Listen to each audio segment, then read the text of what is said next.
여러분들에게 누가복음 11장 말씀을 선포를 하려고 하는데 설교를 본격적으로 시작하기 앞서서 영상을 하나 여러분들에게 보여드리려고 합니다. 영상을 보고 나신 다음에 설교를 계속 들으시면 되겠습니다.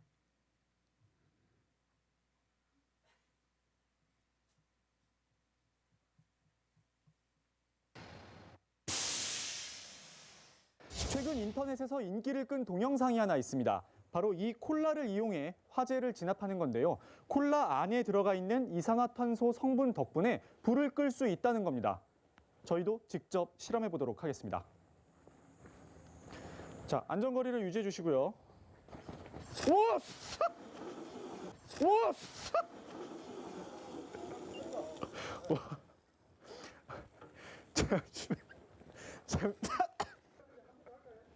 죄송합니다. 지금 죄송해요. 카메라부터 닦아, 카메라. 와, 근데 이거 엄청나네요. 이거 아니, 손이 그냥 튕겨 나가는데? 지금 보신 것처럼 이 콜라의 힘으로도 작은 초기 화재는 충분히 진압할 수 있다는 걸 알 수 있습니다. 어린이집이나 양로원에서 많이 보셨을 텐데요. 바로 투척용 소화기입니다. 화재 현장을 향해서 던지기만 하면 이 특수 용액이 터지면서 불이 꺼진다고 합니다. 직접 던져보겠습니다.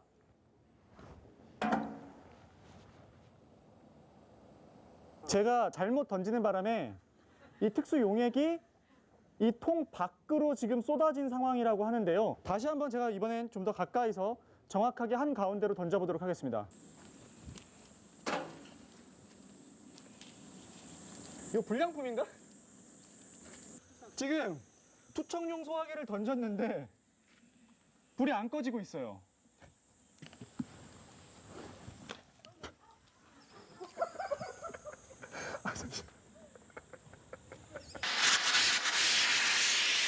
그러니까 이 투척용 소화기를 화재 현장에 정확하게 던져서 깨뜨렸을 때는 나름의 효과가 있지만 지금 같은 상황이 얼마든지 실제 상황에서도 발생할 수 있다는 점, 그러니까 확률적으로는 아주 좋은 대안은 아니라는 겁니다. 네, 여기까지 우리 보도록 할게요. 네, 기자분들은 굉장히 똑똑하다고 저는 알고 있었는데 제가 이 JTBC를 보면서 JTBC는 아닐 수도 있다라는 생각을 좀 하였습니다. 그리고 이 영상을 보고 난 다음에 집에 콜라를 하나씩 좀 사두면 좋겠다라는 생각을 했어요.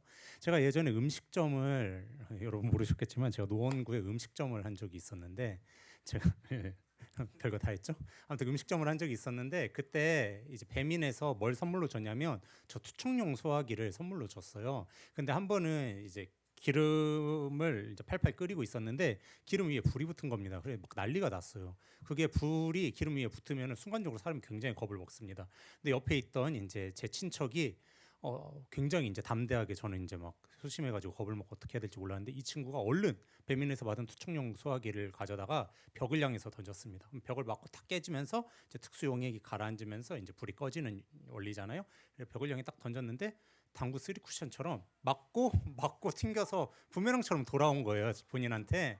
그래가지고 아니 너무 황당하더라고. 이게 던지면 터지면서 깨져야 되는데 팅팅 하고 자기한테 돌아오는 거예요. 그래서 그때부터 저 투척용 소화기는 불신을 하고 있습니다. 아마 여러분들 중에 어린이집에 투척용 소화기 있으신 분들은 한번 해보세요. 저게 당구 쓰리 쿠션 같아요. 굉장히 탄력성이 좋습니다.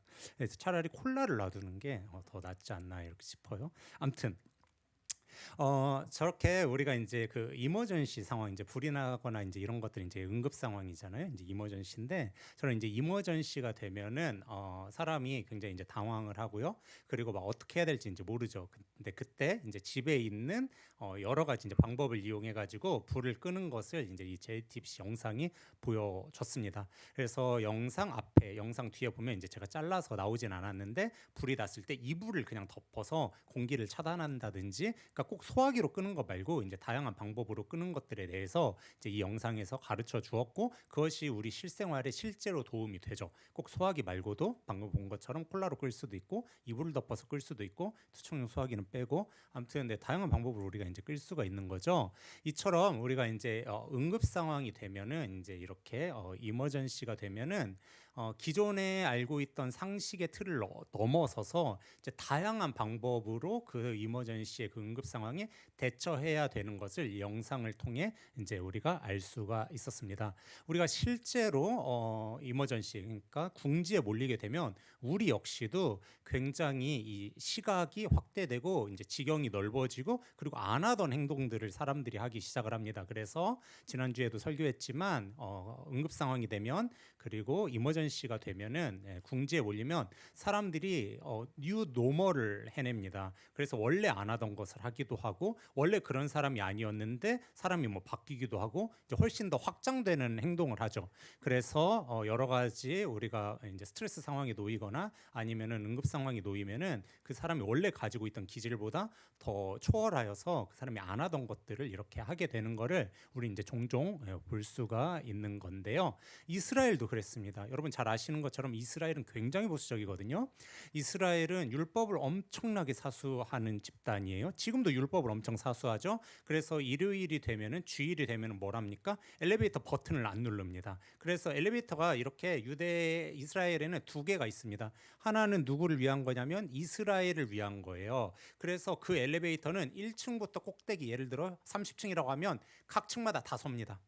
버튼을 누르면 안 되니까 버튼을 누르는 건 일하는 거라서 안식일을 범하는 거기 때문에 버튼을 누를 수가 없게 돼 있습니다. 그래서 버튼을 누를 필요가 없어요. 알아서 기다리고 있으면 옵니다. 그럼 딱 타서 있으면 모든 층마다 다 열려요. 굉장히 비효율적이죠. 그리고 또 다른 엘리베이터는 뭐냐면 이방인들을 위한 겁니다. 우리 같은 사람들. 그래서 버튼을 누를 수가 있죠. 안식일을 어기는 거예요. 아무튼 네 그렇게 되는데 여기 저기 문 열고 나가시는 모든 사람들은 다 열었기 때문에 이제 안식일 어기는 건데 아무튼 이스라엘은 그렇게 지금까지도 굉장히 보수적으로 율법을 사수하고 지키는데 이 이스라엘도 이머전시가 되면 율법을 안 지킵니다. 제가 그 얘기를 잠깐 해드릴게요.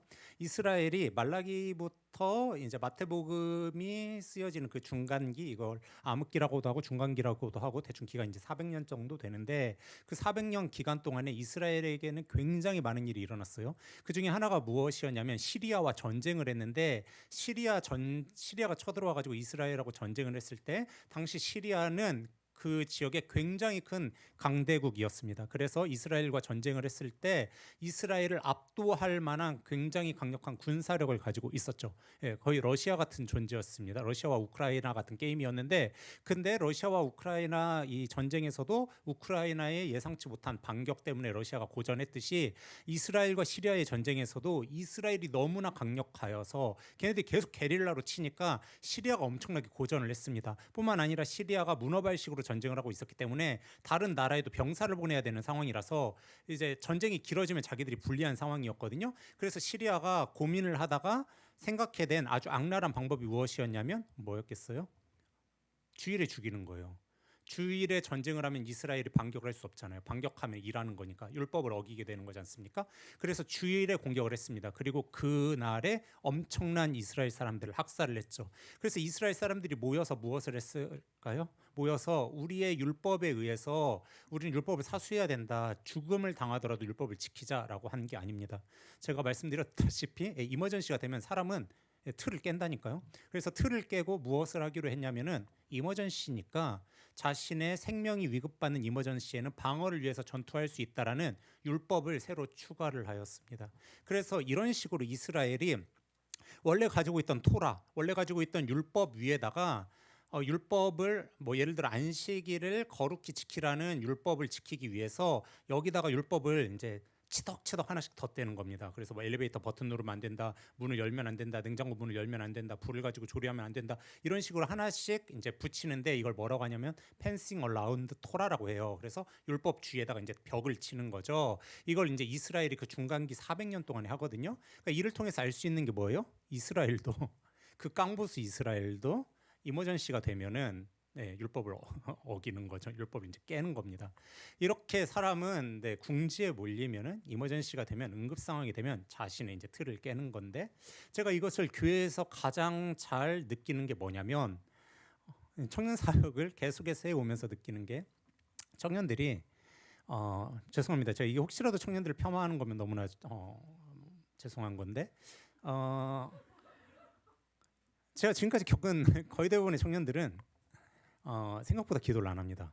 생각보다 기도를 아주 많이 안 합니다.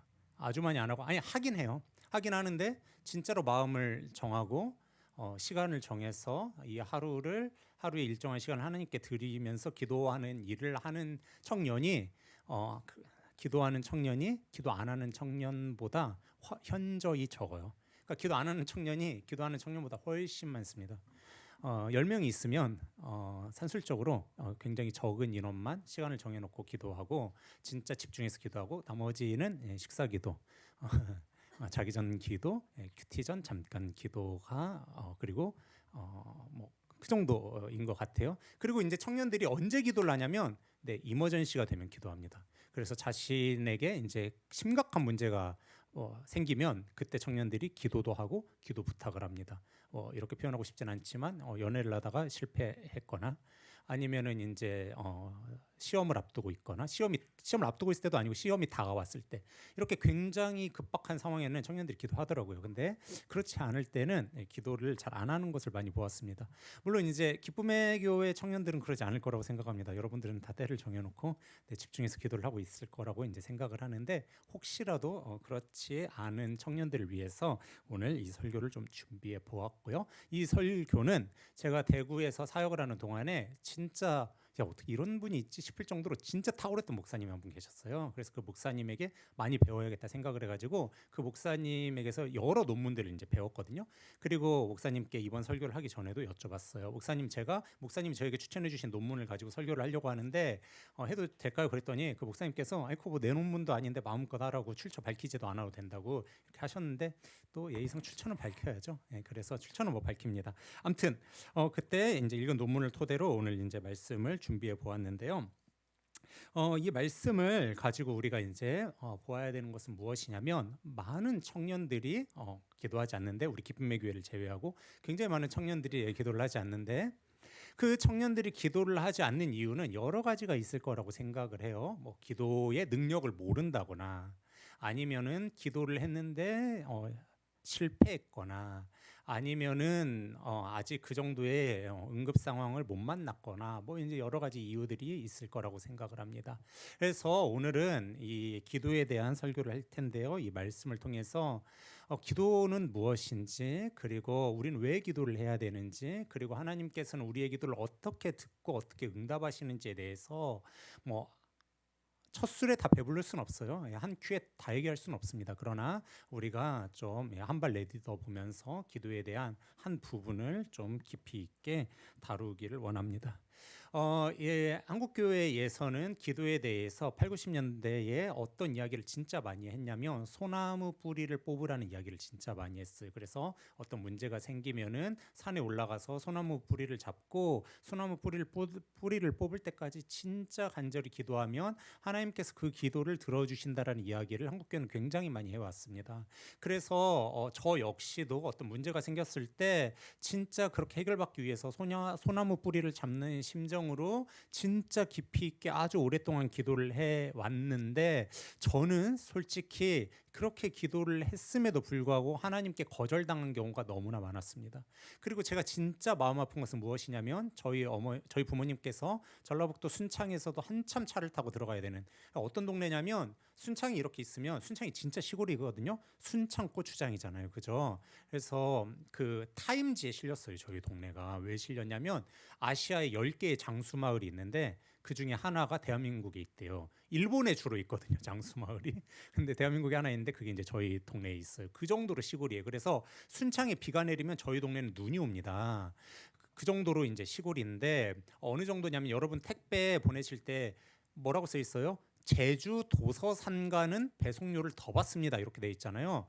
도서산간이 뭔지를 모르실 거예요. 저희 집이 도서산간이에요. 그래가지고 그래서 그러니까 마을이 아니라 버스가 하루에 몇 대가 오냐면 5대가 옵니다. 그러니까 버스를 타고 거기를 이제 읍내를 나가려면 죽는 거죠. 아침 6시부터 밤 10시까지 버스가 딱 5대 다니니까 몇 시간에 한 대씩 다니니까 그 정도 이제 시골인데 저희 부모님께서 그 시골에서 정말 열심히 기도를 하셨어요. 거의 20년 넘게 목회를 하시면서 그 교회에서 수도 없이 기도를 하셨는데 저희 어머니께서 거의 하루도 빼놓지 않고 기도하셨는데 진짜 소나무 뿌리를 뽑으셨죠. 그런데 하나님께서 응답하시지 않았던 수많은 기억들이 있습니다. 그래서 저는 그 기억들 때문에 너무 아파서 하나님께 굉장히 많이 기도하지 않는 교역자였고 기도의 맛을 안 지 얼마 되지 않았어요. 그리고 특별히 저에게 굉장히 큰 상처가 되었던 말씀이 어디냐면 오늘 본문의 이 말씀인 거예요. 이 말씀에 보면 무엇이라고 되어 있냐면 8절에 보니까 간청함을 인해서 들어준다는 거예요. 기도 소리를. 그러니까 안 들어줄 얘기도 간청함 때문에 들어준다라고 이렇게 되어 있는데 이 말이 저한테 너무 상처인 거예요. 왜냐하면 저희 어머니께서 수십 년 동안 하나님을 붙잡고 소나무 뿌리 뽑듯이 간청함으로 기도했는데 하나님께서 안 들어주셨거든요. 제가 정말 어렸을 때 하나님께 기도를 들어주시기를 바라는 마음으로 열심히 기도했는데 하나님께서 안 들어주셨단 말이에요. 그래서 저는 이 본문 말씀을 읽을 때마다 늘 상처였어요. 왜 하나님 간청함을 가지고 기도하면 들어준다고 하셨는데 왜 안 들어주실까? 이게 너무나 상처였어요. 특별히 오늘 이 본문의 내용이 굉장히 재밌는 것이 뭐냐면 예수님께서 기도에 대한 예화로 설명하시면서 뭐라고 설명하셨냐면 어떤 사람이 있었는데 그 사람이 자기 집에 손님이 찾아온 거예요. 손님이 찾아오니까 자기 친구 손님 접대를 하기 위해서 자기 친구 집에 막 갔어요. 그래서 문을 두드리면서 밤중에 떡 3덩이만 달라. 우리 집에 지금 손님이 왔다. 이 손님을 접대해야 되는데 내가 떡이 없다. 그래서 막 떡을 요구하자 그 집주인이 굉장히 언짢은 기분으로 아니 지금 우리 애들도 자고 있고 이 밤중에 깨우고 너는 굉장히 예의가 없다. 그럼에도 불구하고 네가 나를 놓고 이렇게 간절하게 기도를 했으니까 내가 너의 기도를 이 간절함을 보고 들어준다 해서 떡 3덩이를 줬다는 거예요. 그러니까 저는 그것보다 더 파렴치하게 하나님께 열심히 기도를 했는데 밤낮 가리지 않고 기도했는데 저희 부모님도 그러셨는데 하나님께서 기도를 들어주지 않았을 때 저는 너무나 큰 상처였어요. 그래서 저는 이 본문 말씀이 과연 무엇일까 하는 생각을 오랫동안 했는데 오늘 말씀을 좀 보시면은 이 간청함이 무엇인지에 대해서 우리가 좀 알 수가 있습니다. 여기 있는 이 간청함이라는 이 단어는 헬라어로 무슨 단어냐면 아나이데이아라고 하는 헬라어예요. 아나이데이아. 이 아나이데이아는 두 가지 단어의 합성어인데 그래서 두 가지 뜻을 가지고 있어요. 첫 번째는 어떤 뜻을 가지고 있냐면 제가 가지고 온 거, 네네, 잘 보여주시면 되는데 첫 번째는 어떤 뜻을 가지고 있냐면 간절함이라는 뜻을 가지고 있습니다. 그래서 여러분 지금 보시면은 네 간청함, 간절함 이렇게 돼 있죠. 빨간 글씨. 그리고 또 하나는 어떤 뜻을 가지고 있냐면 수치스럽다라는 뜻을 가지고 있어요. 근데 이 수치스럽다에 대해서 제가 좀 설명을 해드릴게요. 이게 원래 아나이데이아가 이제 저랑 같이 그 공부하시는 분들은 픽트리라고 하는 어플 찾아보시면은 이게 수치 없음에 대해서 자세히 설명을 할 거예요. 어떻게 돼 있냐면 두 가지 단어의 합성어인데 하나는 명예로움이라는 뜻을 가지고 있어요. 명예라는 뜻을 갖고 있고 명예라는 뜻을 갖고 있는 게 아니라 명예라는 단어와 without 없다라는 전치사의 합성어예요. 그러니까 무슨 뜻이겠어요? 명예 없음인 거예요. 명예가 없으니까 수치스러운 거죠. 그래서 부끄럽다, 수치스럽다, 명예가 없다라는 뜻을 가지고 있습니다. 그래서 아나이데이아는 두 가지 뜻을 가지고 있는데 하나는 간절함, 하나는 명예 없음, 수치스러움, 네, 부끄러움 이런 두 가지 뜻을 가지고 있어요. 그러면 이것 중에 어떤 것이 이 본문의 번역으로 조금 더 옳은가 우리가 이제 좀 살펴봤으면 좋겠는데요. 그것을 살펴보는 일은 전혀 어렵지 않습니다. 왜 전혀 어렵지 않냐면 우리 언어는 그렇게 안 돼 있는데 이제 그리스어, 헬라어 그리스어죠. 그리스어 그리고 그 근방에 있는 국가들 그 근방 어느 나라가 있죠? 네, 우리 이탈리아 그리고 네 독일 이런 국가는 제가 물어봤어요. 여기 이탈리아 전공하신 분이나 독일어 전공하신 분이 있으면 제가 약간 두려운 마음으로 잘 설명을 해야 되는데 고등학교 때 독일어 전공하신 분이 다행이네. 아무튼 네.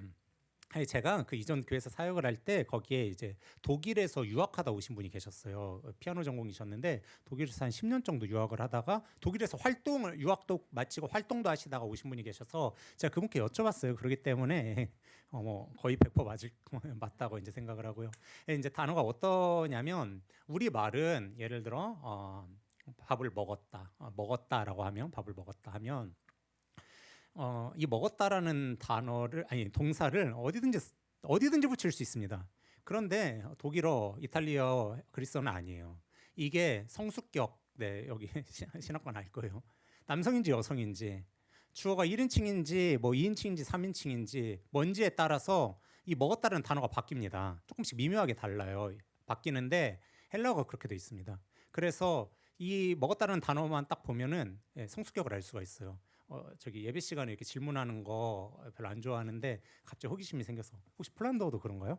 아 그래요? 네, 폴란드어도 그래요. 제가 그런 언어 진짜 싫어합니다. 왜냐하면 동사를 외워야 되는데 이걸 언제 외우고 있어? 그래서 제가 그런 언어들을 되게 안 좋아하거든요. 그거랑 이제 성조 있는 거, 네, 태국어 이런 거 너무 힘들어하는데 아무튼 그렇게 이제 바뀌어요. 근데 헬라어에도 그게 바뀌어 있습니다. 그래서 이 앞에 보면은 뭘 알 수가 있냐면 이 동사가 뭘 지칭을 하는지를 알 수가 있어요. 그래서 그거를 여러분들에게 보여드릴게요. 이 동사는 뭐 명사도 마찬가지예요. 명사는 무엇을 지금 지칭하고 있냐면은 좀 띄워주시겠습니까? 그 앞에 제가 표시해서 왔어요. 네. 그 자신의라는 말이 이제 붙어 있는 거예요. 그러니까 이게 좀 더 정확한 직역이 되는 거예요. 그러니까 설명해 드리자면 친구가 와가지고 막 무례하게 떡을 요구할 때 그 무례함 때문에 이 친구와의 그 관계 때문에는 자기가 빌려주고 싶지 않은 거예요. 그런데 이 사람이 뭐 때문에 빌려준 거예요? 그 자신의 무엇 때문에 빌려준 거예요? 여기서 그 자신은 누구겠어요? 집주인입니다. 집주인의 뭐 때문에 빌려준 거예요? 집주인의 간절함일까요? 여기 그 자신은 집주인이거든요. 집주인을 가리키는 거예요. 집주인의 간절함 때문일까요? 아니면 집주인의 수치스러움 때문일까요? 뭐에 더 맞는 것 같으세요?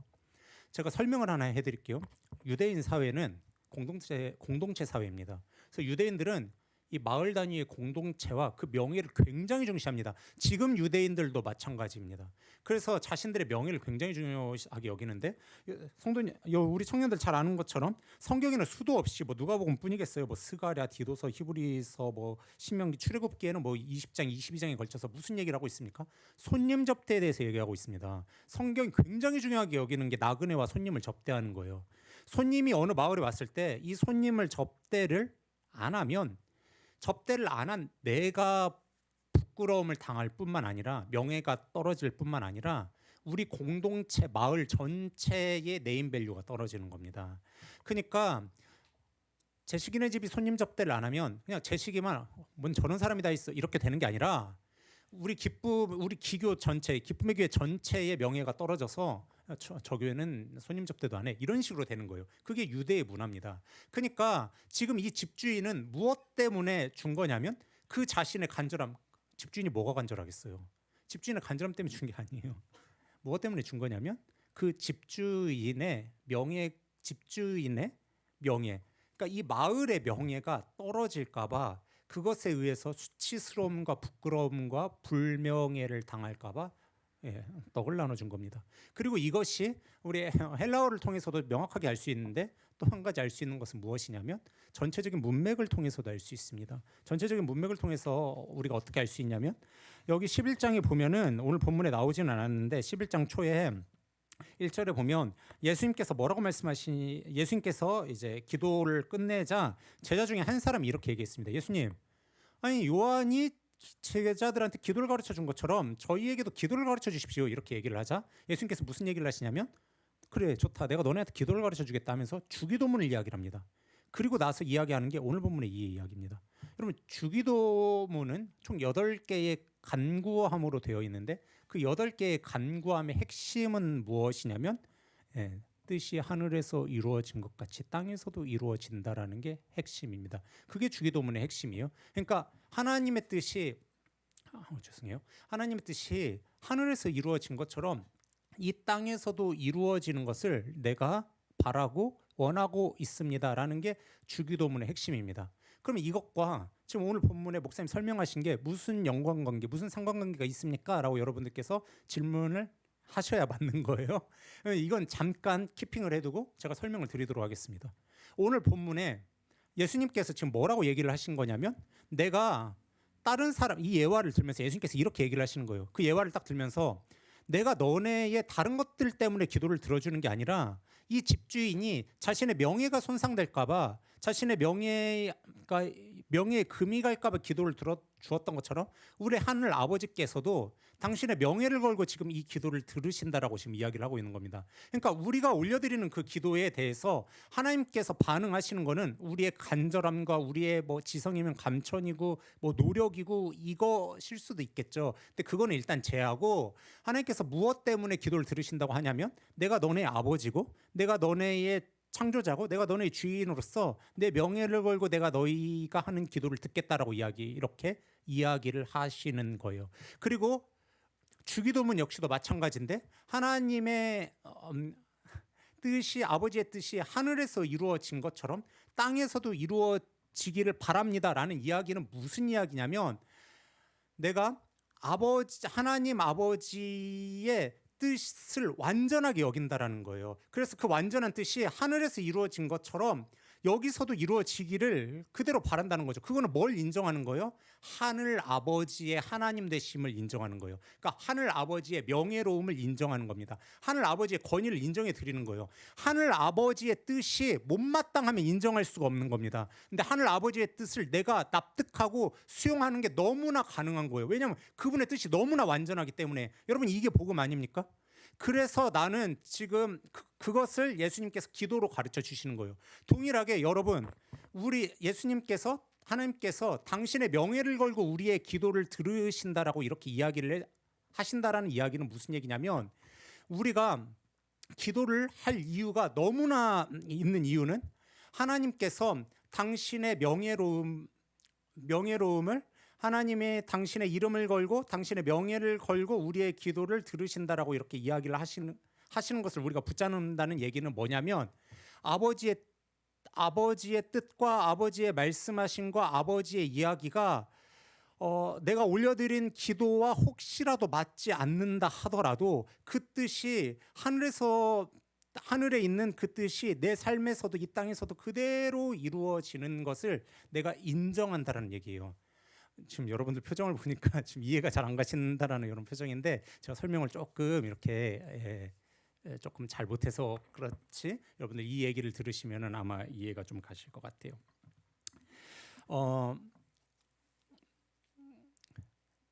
저를 포함해서 굉장히 많은 사람들이 기도를 했다가 이렇게 실패를 한 경험들이 있는데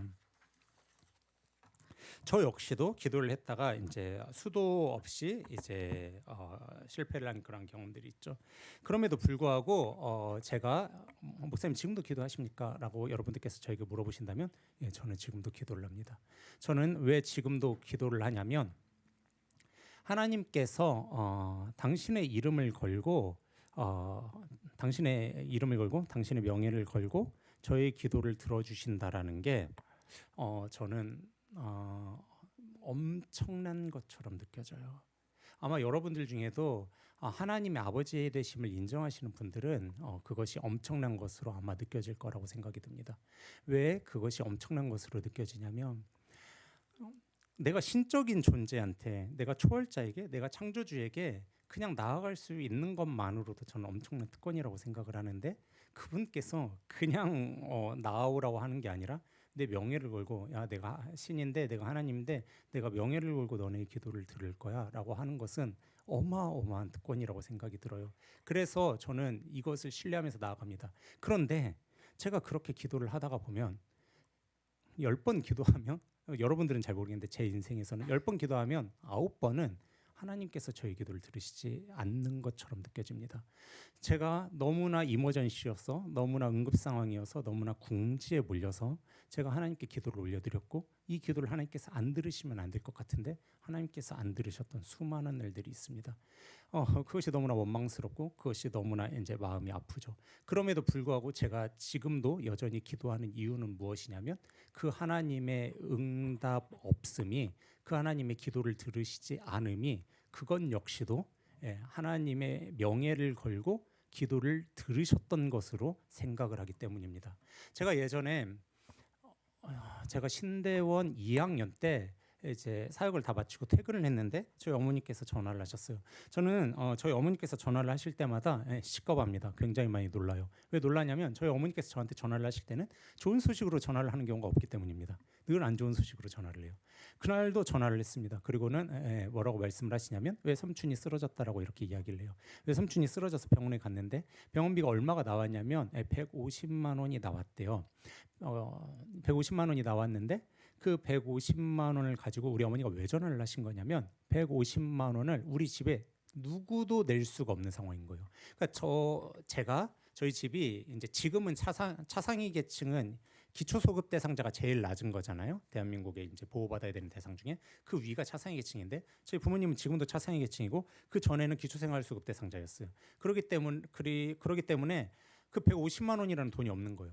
저는 그때 당시에 신대원을 다니고 있었을 때여서 제 사례비가 얼마였냐면 70만 원이었습니다. 근데 교회에서 15만 원을 무조건 헌금을 내야 된다고 했기 때문에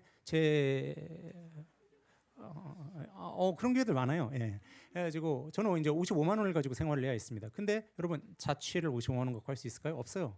그러니까 저는 150만 원이 없는 거예요. 그래서 저희 가족 중에 누구도 없는 거예요. 그러니까 삼촌의 병원비를 대릴 수가 없는 거죠. 근데 그때 당시 제 나이가 몇이었냐면 30이었어요. 근데 너무 기가 막힌 거죠.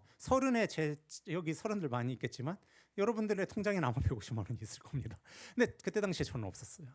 근데 제가 너무 이게 현타가 오는 거예요. 그래서 제가 왜냐면 30인데 사회생활을 해야 될 사람인데 나도 150만 원이 없고 부모님도 150만 원이 없고 가족 중에 한 사람이 병원에 입원을 했는데 병원비 150만 원이 없다는 게 150만 원이 크면 크지만 또 사실 성인이면 갖고 있는 돈이잖아요.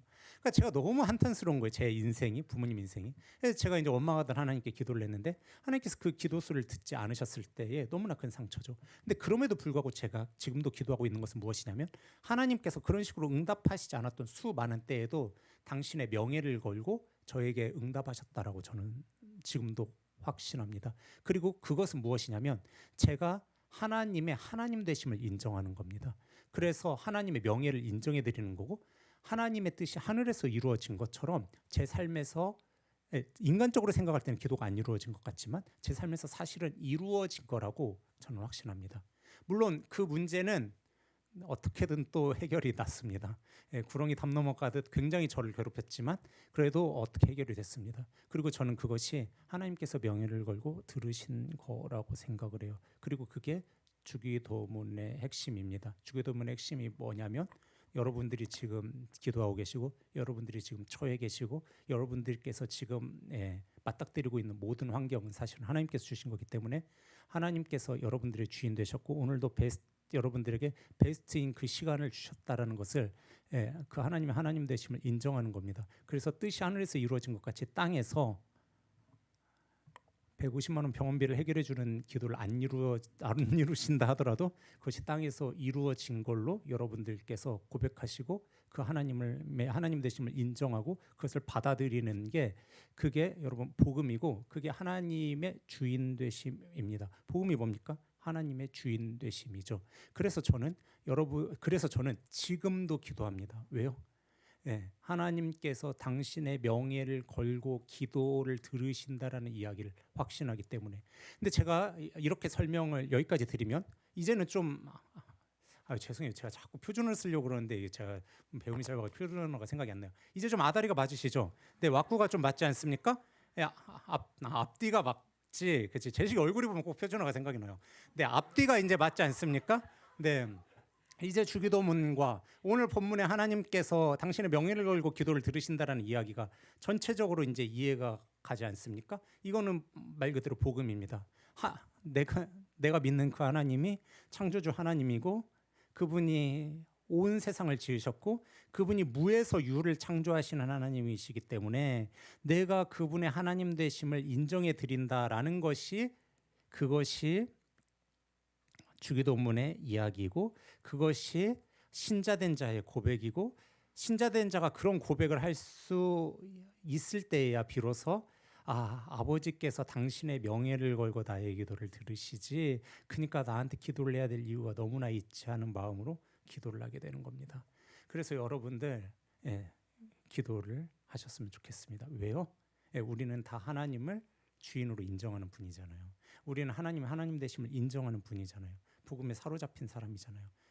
그런데 복음에 사로잡힌 우리에게 하나님께서 뭐라고 말씀하시는 거예요? 그 창조주 하나님께서 무에서 유를 창조하시는 분이 뭐라고 말씀하시는 거예요? 당신의 명예를 걸고 기도를 들으시겠다라고 이렇게 이야기를 하고 있는 거예요. 그러니까 우리에게 기도해야 될 이유가 너무나 있는 거죠. 그래서 저는 우리 청년들이 기도했으면 좋겠습니다. 저는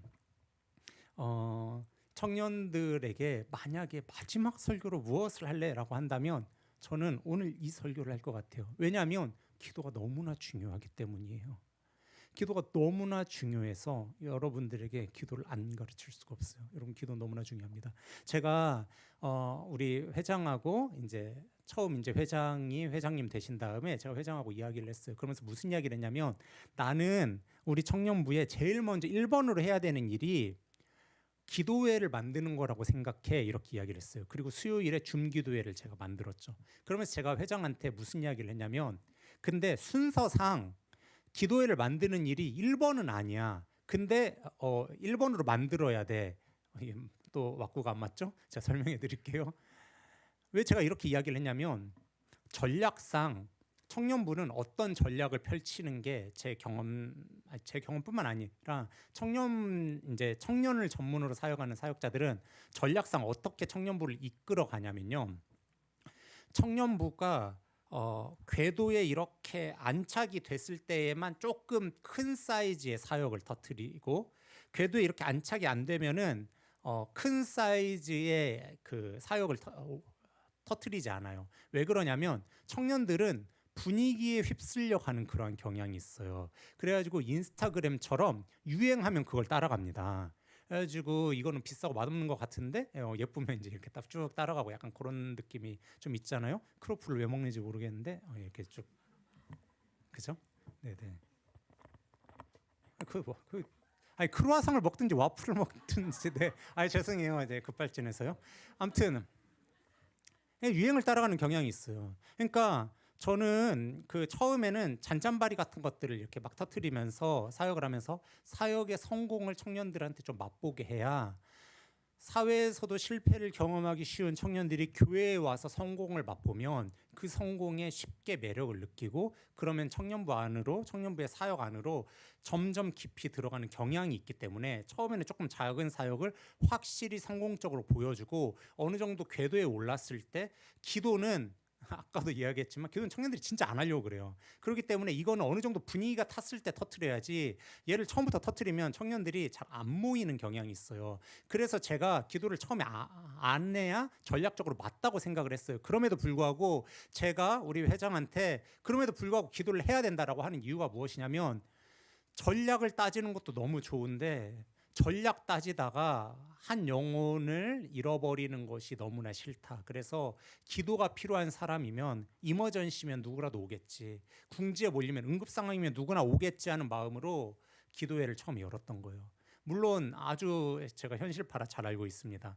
열면 초창기 때는 잘 안 모였다가 기도 설교하면은 바짝 한 1, 2주 조금 모였다가 한 3주 지나면은 다시 또 식은 물이 되고 이럴 거라는 걸 너무나 잘 알고 있었지만 그럼에도 불구하고 그 기도회를 열었어요. 왜냐하면 기도가 너무나 중요하고 우리 청년들이 진짜 응급 상황일 때 나와서 기도하게 만들어야 되었기 때문에 그걸 열었어요. 그리고 그것보다 더 중요한 이유가 하나 더 있었어요. 그것은 무엇이냐면 저희가 수요일에도 9시에 줌기도회를 하지만 토요일 밤 10시에도 리더 기도회를 합니다. 근데 이게 어떤 면에서는 비효율적일 수 있어요. 왜냐하면 밤 10시면 누구나 쉬고 싶고 자고 싶고 내일 주일에 일찍 일어나야 되니까 뭔가 좀 이렇게 삶을 재정비하고 싶지 누가 모여가지고 기도회 하고 싶겠어요. 그런데도 불구하고 이걸 한 이유는 무엇이냐면 제가 청년부 사역을 수도 없이 하면서 느끼는 청년부 사역뿐만 아니라 신앙생활을 하면서 느끼는 바는 무엇이냐면요. 기도하지 않고 이러는 모든 것들이 헛것일 수도 있겠다라는 것을 정말 많이 느껴요. 저는 이전 사역지에서 사역을 하면서 정말 놀랍게도 청년부가 2배가 됐어요. 1년 만에. 제가 처음 부임을 하고 딱 올라갔을 때 59명 앉아 있었거든요. 1년 후에 그 자리에 117명이 앉아 있었어요. 그래가지고 앉을 데가 없어서 여기에도 막 서 있고 의자 갖다가 저 뒤쪽에도 앉고 이것보다 한 2배 정도 되는 공간이었는데 아무튼 막 117명이 막 빼곡하게 앉아 있는데 무슨 일이 일어난 건가 했어요. 근데 제가 그때 그 어떤 부흥을 경험을 하면서 아, 전략적으로 청년부는 이렇게 되어야 되는구나 뭐 이런 것도 너무나 많이 알았지만 제가 정말 많이 깨닫고 느낀 것은 무엇이냐면요, 내가 아무것도 아니고 모든 일들은 하나님께서 이루신다라는 것을 제가 깨달았어요. 그래서 하나님께서 이루셔야 되고 하나님께서 이루시지 않은 것은 전부 다 가짜고 하나님께서 반드시 이루실 것이기 때문에 제가 할 일은 납작 엎드려서 기도하는 것이 전부라는 것을 제가 깨달았어요. 그리고 저뿐만 아니라 우리도 다 신자잖아요. 하나님을 주인으로 모시는 신자잖아요. 그러면 우리 모두가 인생을 그렇게 살아야 된다는 걸 깨달았기 때문에 우리 모두가 하나님께 바짝 엎드려야 된다는 그것을 좀 붙들고자, 전략적으로는 아닐지 모르겠지만 하나님 앞에서는 너무나 필요한 행동이라고 생각이 들어서 우리 회장한테 그냥 시작하자. 사람이 모이든 안 모이든 우리는 하나님께 엎드려야 된다. 하나님이 주인이시라면 우리는 하나님께 엎드려서, 우리 청년부는 하나님이 주인이시라면 이 교역자 맘대로 하는 게 아니라 하나님께서 끌고 가시는 청년부라면 우리는 하나님께 엎드려야 된다 해가지고 그 기도회를 시작을 한 거예요. 그리고 지금도 리더 모임 때, 지금도 수요일 밤 9시마다 뭐 하고 있냐면요, 엎드려요. 왜요? 하나님이 우리의 주인이시기 때문에, 청년부의 주인이시기 때문에 뜻이 하늘에서 이루어진 것 같이 여기서도 이루어지기를 바라고 있거든요. 그리고 우리가 기도할 때 하나님께서 당신의 명예를 붙잡고 우리의 기도를 들으실 걸 알고 있기 때문에 무엇보다도 빼놓을 수 없는 가장 중요한 사역이 무엇이냐면 기도인 거예요. 그래서 막 기도를 붙잡고 지금도 하고 있는 겁니다. 우리 청년들한테 정말 호소하고 싶은 것은 무엇이냐면요, 여러분, 하나님께서, 창조주 하나님께서 여러분들을 구원하셨을 뿐만 아니라 여러분들에게 당신의 명예를 붙잡고 당신의 이름을 내어 걸고 그 기도를 들으신다라고 하셨기 때문에 우리 청년들이 기도했으면 좋겠어요. 왜냐하면 하나님께서 당신의 명예를 걸고 여러분들의 호흡, 여러분들의 신음, 여러분들의 그 마음의 간구 들으신다고 했기 때문에 여러분들께서 그 하나님 앞에 바짝 엎드려서 기도했으면 좋겠어요. 물론 여러분들 중에 저랑 비슷한 상처가 있는 분들도 있을 거예요. 하나님께 기도했는데 기도를 안 이루어 주셨거나, 하나님께 기도했는데 하나님께서 외면하셨거나 해서 하나님이 당신의 명예를 걸고 기도하신다라는 것도 저는 인정할 수 없고, 하나님의 뜻이 하늘에서 이루어진 것처럼 너무나 선해서 제 삶에서 그대로 이루어진다라는 것도 저는 인정할 수 없습니다. 왜냐하면 제 인생은 늘 시궁창이었기 때문에 하나님의 말씀하신 것들을 제가 인정할 수 없습니다라고 하는 청년들이 있을 거예요. 저의 20대 때처럼. 그 청년들한테 오늘 모든 이야기를 할 수는 없지만 한 가지 예화를 들려드리고 좀 정리를 했으면 좋겠는데요. 그 예화는 이제 이거예요. 제가 몇 년 전에 선교사님의 이 설교를 들은 적이 있었어요. 우리 교회에 어느 선교사님이 오셨어요. 제가 예전에 사역하던 곳에 인도네시아 선교사님이셨어요. 인도네시아 선교사님이 오셔가지고 무슨 설교를 하셨냐면 이런 얘기를 하셨어요. 당신이 어렸을 때 꿈이 있었다는 거예요. 당신의 꿈은 뭐냐면 의사 선생님이 되는 게 꿈이었대요. 의사가 돼가지고 사람들을 고쳐주고 싶었다는 거예요. 그리고 하나님 나라를 세우고 싶었대요. 그렇게 사람을 고쳐주고 하나님 나라를 세우고 많은 돈을 벌고 싶지 않았고, 뭘 하고 싶었냐면 사람들한테 바나나를 대가로 받고 싶었대요. 자기 바나나를 너무 좋아해가지고, 너무나 귀엽지 않습니까? 깜찍하죠? 그래가지고 사람을 고쳐주고 하나님 나라를 세우고 바나나를 받고 싶었대요. 근데 너무 귀엽지 않습니까? 아닌가? 왜 나만 귀엽지? 네, 너무 멋있잖아요. 예, 바나나를 받는다. 우리도 다 신방을 바나나로 통일했으면 좋겠어요. 그래가지고 싫으시군요. 네, 아무튼 바나나를 이렇게 그랬는데 당신이 열심히 그렇게 기도를 했대요, 그걸 위해서. 그런데 당신은 어디를 갔냐면 성적이 안 돼서 건축공학과를 갔대요. 의대를 못 간 거예요. 그리고 당신은 목사가 되었대요. 그리고 당신은 인도네시아로 갔대요. 그러면 말이 안 되잖아요. 하나님께서 명예를 걸고 우리의 기도를 들으신다고 했는데 이루어진 게 하나도 없는 거예요. 근데 어느 날 당신이 인도네시아에서 사역을 하다 보니까 무슨 사역을 하게 됐냐면 인도네시아의 가난한 마을에 집 없는 사람들을 위해서 집을 지어주는 사역을 자신이 거기서 했대요. 근데 집을 지어주면서 자신이 알게 됐다는 거예요. 나는 하나님 나라를 의사로서 세우는 게 아니라 집을 지어주면서 이 사람들에게 실질적으로 이렇게 보여주고 있는 거구나. 하나님 나라의 건설을 집을 지어주면서 하고 있구나라는 것을 당신이 깨달았다는 거예요. 그리고 당신은 의사로서 사람의 몸을 고쳐주는 건 아니지만 영혼을 고쳐주고 있구나 하는 생각을 했대요. 근데 여기까지 들으시면 여러분들께서 그거 정신승리 아닌가 이렇게 생각이 드실지도 모르겠는데 저는 그게 아니라고 생각했어요. 왜냐하면 이 선교사님께서 사역하시는 그 마을의 그 별명이 바나나래요. 그래가지고 진짜로 그래서 그 마을에 바나나가 너무 많이 열려가지고 그 마을의 별명이 바나나래요. 그러니까 하나님께서 당신의 이야기를 들으신 거죠.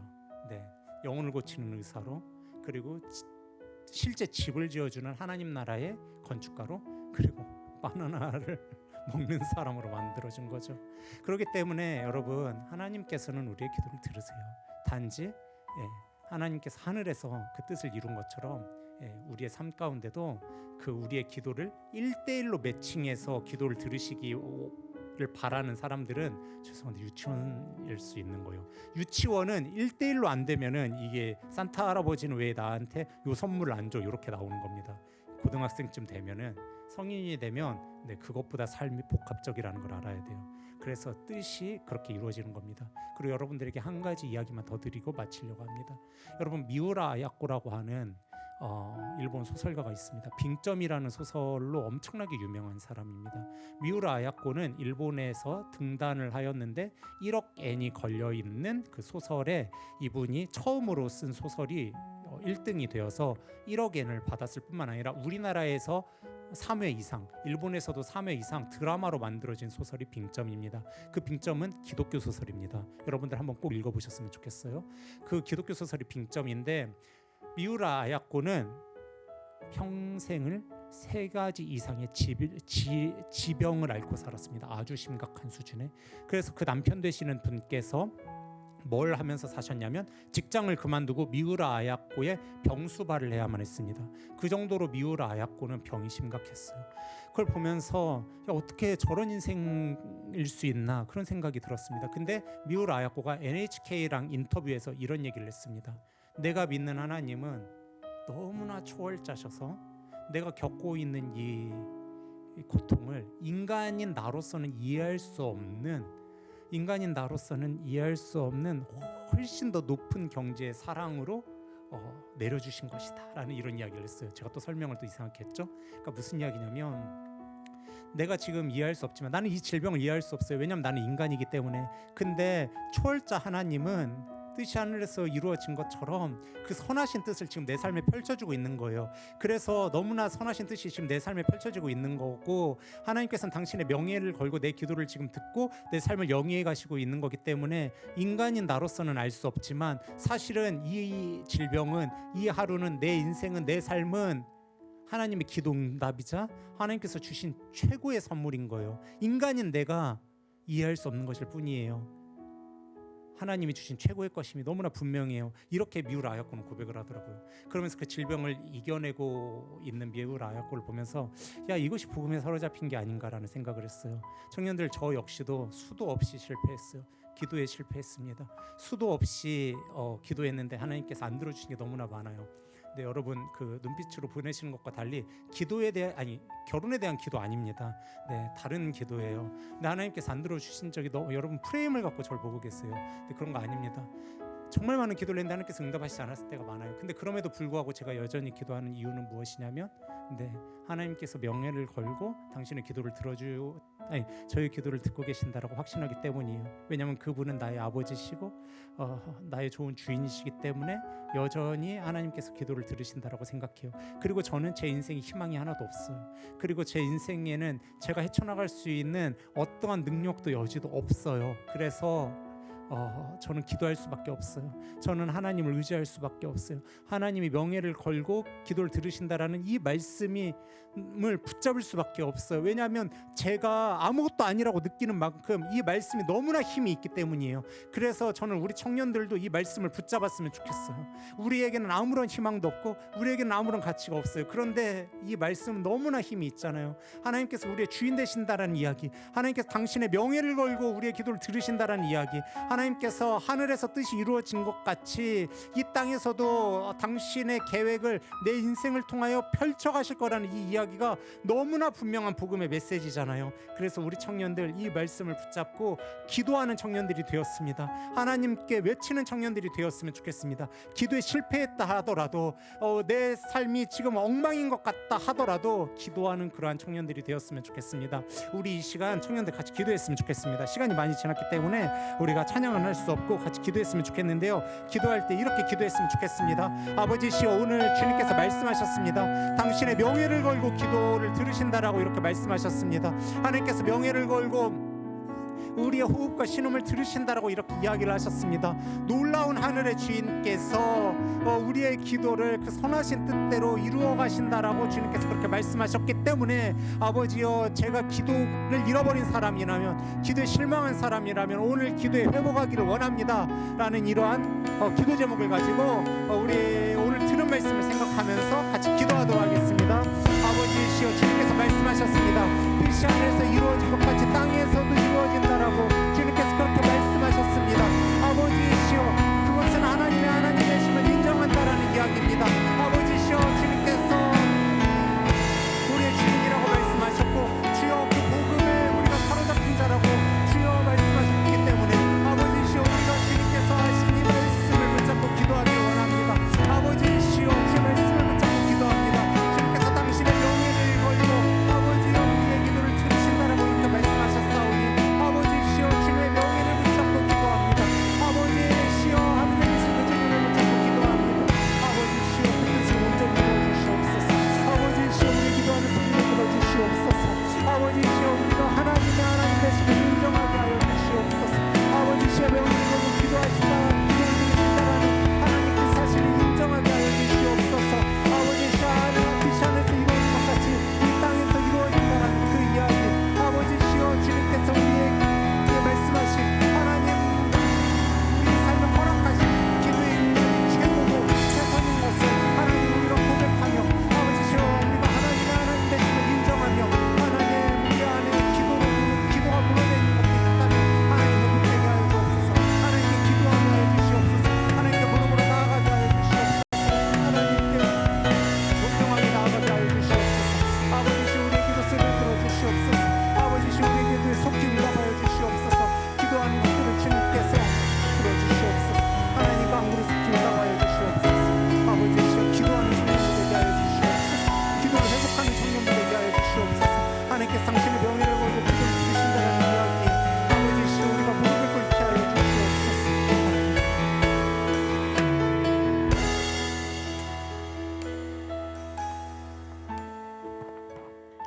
아버지시여, 우리가 참 험한 인생길을 살아가는 동안에 무너지고 넘어질 때가 많이 있습니다. 기도를 하다가 실패할 때도 많이 있고요. 하나님, 우리가 여러 가지로 넘어지고 절망에 빠지는 적이 많이 있습니다. 아버지시여, 그때에 우리 청년들이 주님 앞에 나와서 기도하면, 우리가 주님 앞에 나와서 무릎을 꿇으면 우리의 창조주 되신 주님께서 우리의 기도를 들으시고 속히 응답하여 주옵소서. 오늘 본문 말씀에 주님께서 나의 명예를 걸고 내가 기도를 듣는다라고 주님께서 말씀하셨사오니 아버지시여, 저희가 그 말씀을 붙잡고 기도합니다. 하나님, 당신의 명예를 걸고 우리의 기도 소리를 들어주시옵소서. 아버지시여, 주님께서 주기도문을 우리에게 주셨습니다. 주기도문의 내용은 그것입니다. 내가 온 세상의 주관자야, 내가 너의 삶의 주인이야. 그렇기 때문에 내가 너의 기도를 들어, 내가 선한 것을 너에게 줘. 내 뜻이 하늘에서 펼쳐진 것처럼 너의 삶에도 펼쳐져. 내가 너의 기도를 듣고 있어. 내가 너에게 준 것이 베스트야 라는 것을 우리가 인정하고 우리가 고백하고 우리가 받아들이는 것, 그것이 복음 아니겠습니까? 하나님, 우리가 그 복음에 사로잡힌 자 되게 하여 주시옵소서. 하나님의 주인 되심을 인정하고 하나님 창조주의 창조주 되심을 인정하여서 아버지시여, 주님을 붙잡고 그분이 명예를 걸고 기도를 들어준단 말이야 하는 것에 우리가 사로잡혀 주님 주님께 나아가는 우리 모든 청년들 되게 하여 주옵소서. 하나님, 아픈 자 있으면 치유하여 주시옵소서. 마음이 상한 자 있으면 고쳐 주시옵소서. 경제적인 문제가 있는 자 있다면 해결하여 주옵소서.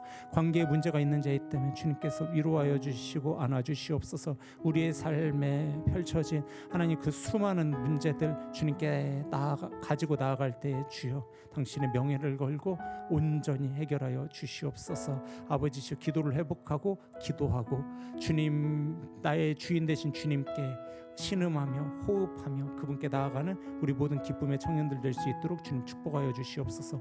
모든 걸 주님께 맡기오며 사랑 많으신 예수님 이름으로 기도합니다. 아멘.